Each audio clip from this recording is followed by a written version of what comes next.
زینت پروین کو دعوت دینا چاہوں گا کہ وہ اسٹیج پر آئے اور اپنی تقریر پیش کریں۔ السلام علیکم ورحمۃ اللہ وبرکاتہ۔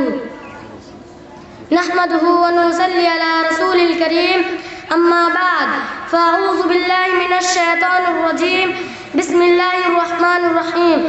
قال اللہ تعالی وَأَقِمُوا الصَّلَاةَ۔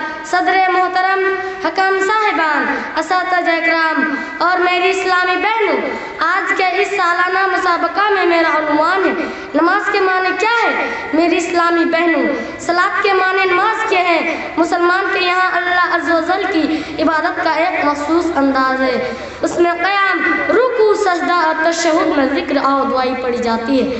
تمام امتوں میں عبادت کا جو طور طریقہ رائج تھے یہ ابھی تک موجود ہے۔ ان سب میں ہم مسلمانوں کی نماز انتہائی عمدہ اور خوبصورت کامل عبادت ہے۔ بندی کی بندگی، عاجزی اور اللہ تعالیٰ کی عظمت کا جو اظہار اس طریق عبادت میں ہے کسی اور میں دکھائی نہیں دیتا۔ اسلام میں بھی اس کے مقابلے میں کوئی عبادت نہیں ہے۔ یہاں ایک ایسا ستون ہے جس پر دین کی پوری عمارت کھڑی ہے، گر یا گر جائے تو پوری عمارت گر جاتی ہے۔ قیامت کے دن سب سے پہلے نمازی کا حساب ہوگا۔ جس کی نماز صحیح اور درست ہوں گے اس کے باقی اعمال بھی درست ہوں گے، اور رہی خراب نکلی تو باقی اعمال بھی خراب اور برباد ہو جائے گی۔ اس لیے رسول صلی اللہ علیہ وسلم نے نماز کی بڑی تاکید کی ہے۔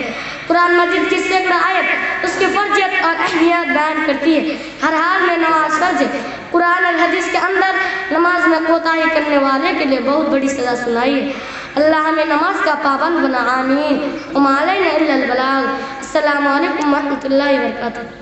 ماشاءاللہ، یہ بچیاں جو چھوٹی چھوٹی بچیاں ہیں، آپ یقین مانیں کہ کسی بڑے سے بڑے آدمی کو بھی اسٹیج پر کھڑا کر دیا جائے تو وہ دو بات بولنے کے لیے تھر تھر کانپنا شروع کر دیں گے، لیکن یہ بچیاں ہیں جنہوں نے محنت کی ہے اور اپنی محنت کا مظاہرہ اس اسٹیج کے ذریعے سے پیش کر رہی ہیں۔